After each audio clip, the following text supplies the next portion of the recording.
Welcome to this explainer. Okay, if you own a home, you've probably heard the pitch, right? Buy a home warranty, and you'll literally never have to worry about an expensive air conditioner breakdown ever again. It is incredibly tempting to believe that a simple piece of paper guarantees free HVAC repairs. But is it actually true? Well, today we're going to break down the fine print so you don't have to read it while sweating in a 90-degree living room and completely decode how these warranties actually work. We're focusing specifically on homeowners right here in San Diego. No fluff, just the exact facts you need to protect your wallet. All right, let's dive right into this. Here is our agenda. First, decoding warranty types. Second, what gets covered. Third, the fine print gotchas. Fourth, running the true costs. And finally, we'll wrap up with the San Diego verdict. Let's get straight to the facts. Section 1. Decoding warranty types. It is absolutely crucial to know exactly what you're buying.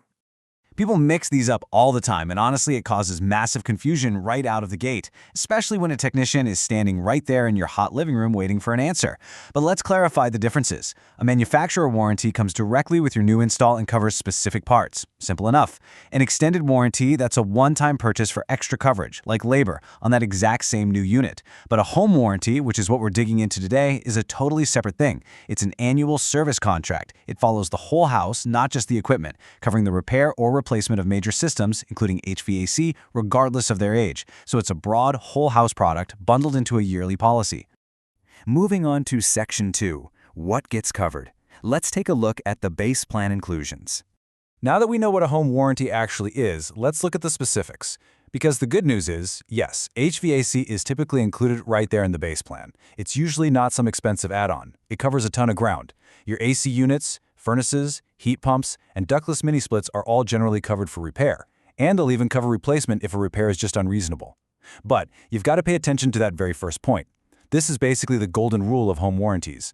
The system must fail from normal wear and tear. It can't be from a lack of maintenance, a bad installation, or some pre-existing problem.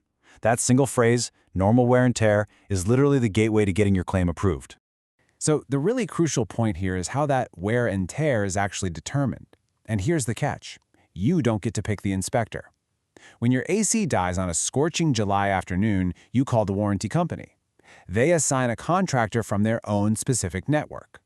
That contractor comes out, writes up a report, and the warranty company, the very company paying the claim, uses that specific report to decide if they owe you a dime. You are entirely in their ecosystem.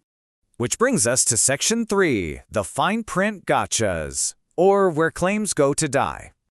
Time for a little reality check, because there is a serious tension between what homeowners expect and the strict corporate rules these companies enforce.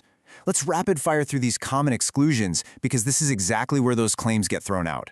Pre-existing conditions? Denied, even if you had no idea about them. Improper or undocumented maintenance? Oh, this is a huge one. If you can't produce a paper trail of regular service records, your payout is likely getting denied. What about code-required upgrades if your old system needs to meet new building standards? Yep, that's on you. Need old refrigerant safely disposed of? Often entirely on your shoulders. Even cosmetic or secondary damage, like water ruining your drywall from a leaky condensate line, is usually excluded. And then there's this tricky little industry term you absolutely need to be aware of, the cash in lieu payout.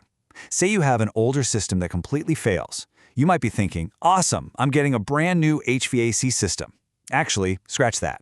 Warranty companies frequently use this clause on older systems to completely avoid paying for a full AC swap.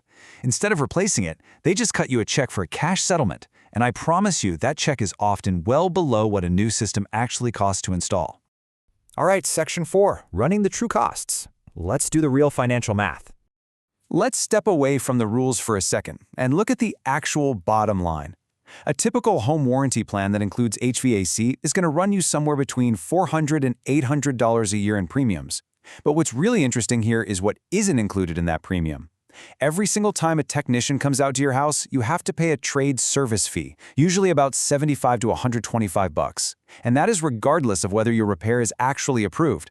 Plus, you've got to navigate strict coverage caps per system, usually capping out between $1,500 and $2,500. Let's walk step by step through a real-world scenario to see how this math actually hits your wallet. Step 1. You've paid your $600 annual premium, and when the unit breaks, you pay a $100 trade fee for the tech to come out. Step 2, you're hit with a massive $3,200 repair bill for a totally failed compressor. Step 3, your warranty company steps in, but they apply their $2,000 maximum system cap. Step 4, you still owe $1,200 entirely out of pocket. So if you think about it, you've paid $700 to the warranty company just to get the privilege of paying another $1,200 to fix your AC. The home warranty absolutely helped cover the cost, for sure, but it certainly did not make this major repair free. Section 5. The San Diego Verdict. Let's talk about our unique local climates. Let's apply everything we've just learned directly to San Diego's highly unique microclimates, because our local geography totally changes the math. For older inland homes in places like Escondido or El Cajon, the weather is often mild enough that original equipment just sits idle for months. When a sudden heat wave hits and it breaks, adjusters frequently look at that idle wear and label it age-related neglect, which means claim denied. On the flip side, coastal homes have to deal with salt air. That salt air heavily accelerates corrosion on outdoor condenser units. And to an adjuster, that heavy corrosion often reads as improper maintenance, even if you've been servicing it on schedule. In both locations, our hyperlocal weather creates the exact conditions those claims adjusters are looking for to deny a payout. And hey, we absolutely cannot forget about energy costs. We all know San Diego has some of the highest STG&E electric rates in the state. If you're relying on a home warranty that only provides a cash in lieu payout or caps out on minor repairs, you might end up keeping an old, highly inefficient system just limping along. That means you're draining your wallet every single month on sky-high electric bills, which could easily end up costing you way more long-term than simply investing in a properly sized, well-maintained replacement unit. So, what's the final verdict? Well, it breaks down like this. A home warranty is incredibly worth it for newer construction homes that have full maintenance records and zero history of issues. It acts as a really smart hedge against an unlikely but very real repair bill. However, it is largely not worth it for older homes with unclear maintenance histories. In those cases, it basically becomes a trap of fine print exclusions that are going to kick in right when you need the coverage the most. Which leaves us with one final big question to ask yourself. Is a home warranty actually worth it for your specific home's age and maintenance history? Take a hard look at your paperwork, consider the age of your system, and weigh your home's reality against all the fine print we decoded today. And remember, if you're ever in doubt, or you just need a fast fix on a scorching day without dealing with adjusters, you can always call a local licensed pro directly for an honest assessment. Thanks so much for joining me on this explainer, and I hope this helps you make the smartest choice for your home.